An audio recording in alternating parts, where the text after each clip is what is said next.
जीवन मानव जीवनभित्र पनि हामी धर्म गर्ने जीवन चाहिँ हो यसरी नै पाउँदो रहेछ। त्यसैले अनि हामीले पहिला जुनीमा चाहिँ राम्रो कर्म गरेर अनि राम्रो पुण्य सञ्चय भएर राम्रो प्रार्थना गरेर त्यसको कर्मले चाहिँ यो जीवन पाएको रहेछ भनेर बुझ्नुपर्छ है।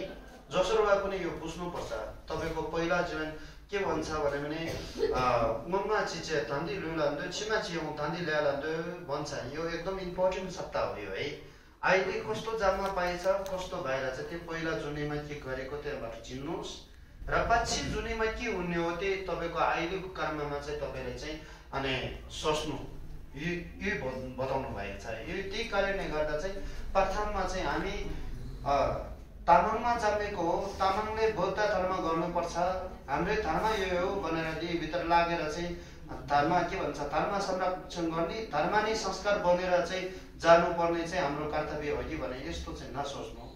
पहिला चाहिँ हामी अर्को जीवनभन्दा अर्को जन्महरू भन्दा पनि हाम्रो जन्म चाहिँ धेरै मुस्किलले जन्मेको है, धेरै कठिनले जन्मेको एकदम जन्म लिने धेरै गाह्रो र कठिन भएको जन्मभित्र चाहिँ हामी जन्म लिएको रहेछ। त्यसैले हामी एकदम भाग्यमानी ठान्नुपर्छ। हामी पहिला धेरै पुण्य सञ्चय गरेको धेरै राम्रो कर्महरू गरेर चाहिँ धेरै राम्रो प्रार्थनाहरू गरेर धेरै भगवानको आशीर्वादले चाहिँ हाम्रो यो जन्म लिएको रहेछ भनेर बुझ्नुपर्छ। तर त्यो जन्म लिइसकेपछि हामीले चाहिँ यो जन्मको अर्थ चाहिँ के हो भने त्यो अर्थ चाहिँ मैले अघि सुरुमा भनिसक्यो। पैसा कमाउने, नाम कमाउने, पद कमाउने, घर ठुलो बनाउने अनि के भन्छ अनि के भन्छ व्यवहार धेरै गर्ने, पैसा धेरै कमाएर ब्याङ्कमा जम्मा गर्ने यही हाम्रो जीवनको अर्थ चाहिँ होइन। हाम्रो जीवनले यो गर्ने जरुरत पर्दैन। किनभने हामी पहिलादेखि नै जस्तो चलेछ त्यस्तैमा चल्ने राम्रो हो। किनभने हाम्रो जीवनमा चाहिँ अहिलेको जीवनमा हामी कहिले पनि नाङ्गे बस्नुपर्ने अनि हामीले चाहिँ मुख सुके बस्नुपर्ने, पेट खालेमा बस्नुपर्ने, चिसोमा तातोमा हामी त्यतिकै मर्नुपर्ने अवस्था कहिले हुँदैन। किनभने हामी यो जन्म लिइसकेको छ। हाम्रो पहिला जुनीमा हाम्रो पुण्य भएको कारणले गर्दा पहिला जुनीमा हामी रोपिसकेको कारणले गर्दा यो जुनीमा जसरी भए पनि हाम्रो पेट बढ्छ, हामीले लुगा लगाउनु पाउँछ र हामीले चाहिँ जसरी भए पनि जिउनु पाउँछ है। रोग लागे पनि उपचार हुन्छ नि। अहिले सेवा गरेर जस्तो बग्ला खाना नपाएकोले चाहिँ अर्कोहरूले सेवा गरेर खुवाइरहेको पनि छ नि।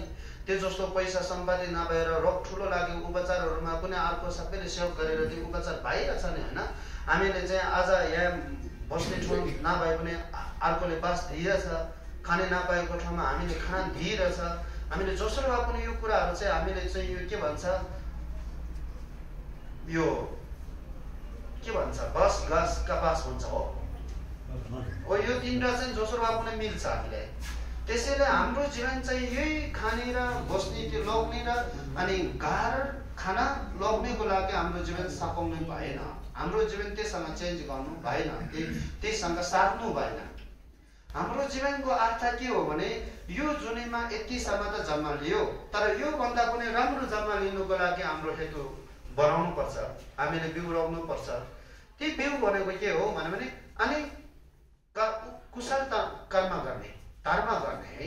यो धर्म गर्ने चाहिँ अनि हाम्रो पछि जन्म योभन्दा भोलिको दिनहरूमा हामीले सुख पाउने, राम्रो हुने र हामीले मान्छे सबैले मान सम्मान गर्ने, माया गर्ने, हामी मान्छे सबैलाई हामीले प्यारो राख्ने चाहेकोमा चाहिँ आजदेखि नै हामीले कुशल कर्म गर्दै जानुपर्छ र पछि यो जस्तो आजको दिन जस्तो अनि दिनहरू हाम्रो पनि आउँछ। त्यसैले अन्तर्भावहरूको बेलामा अनि त्यस जस्तो पछि जुनेको जन्महरूमा चाहिँ हामीले योभन्दा सुख, योभन्दा सजिलो, योभन्दा आनन्द हामीले चाहेको हो भने हामीले अहिलेदेखि नै त्यसको हेतु बनाउँदै जानुपर्छ, हामीले त्यसको बिउ रोप्दै जानुपर्छ। हाम्रो कर्तव्य यो हो, हाम्रो दायित्व भन्छ नि त्यति यही हो कि। त्यसैले हाम्रो यो जीवन धेरै मुस्किल हो, धेरै महँगो हो, पाउने अति कठिन छ। त्यो पाइसकेको चाहिँ त्यतिकै पैसासँग सार्नु भएन, घरसँग सार्नु भएन है, नामसँग सार्नु भएन, पदसँग सार्नु भएन। यो जीवनभरि हाम्रो जीवन चाहिँ पैसा र त्यो खानापिनासँग सार्नु भएन। हामी सारेर छ नि अहिले तपाईँहरू विचार गर्नु त। हामी जहिले पनि आफूले माया गर्दैन कि पैसा कसरी कमाउँ, कहाँ सम्पत्ति पाउँछ, कसरी म नाम पदमा म त्यही ठाउँमा म पुगौँ भनेर चाहिँ आफू चाहिँ त्यहीसँग सार्दैछ कि नामसँग सार्दैछ, पैसासँग सार्दैछ, पदसँग सार्दैछ। अनि त्यस्तै सम्पत्तिहरूसँग सार्दै गएपछि आखिर हामीले सम्पत्तिले के गर्छ? एक दिन हामी फेरि मृत्यु भन्ने एउटा आउँछ नि, त्यो सबैको आउँछ, एकजनालाई आउने अर्को नआउने होइन, मृत्यु भन्ने आउँछ। त्यही बेलामा त्यही हामीले आफ्नो जीवन सबै खेल्न जाने दिएर, हाम्रो जीवन सबै त्यसमा दिएर कमाएको त्यो सम्पत्ति सबै चाहिँ त्यतिकै खेल्न जान्छ। त्यहाँ आफूले केही पनि अधिकार छैन त्यहाँ।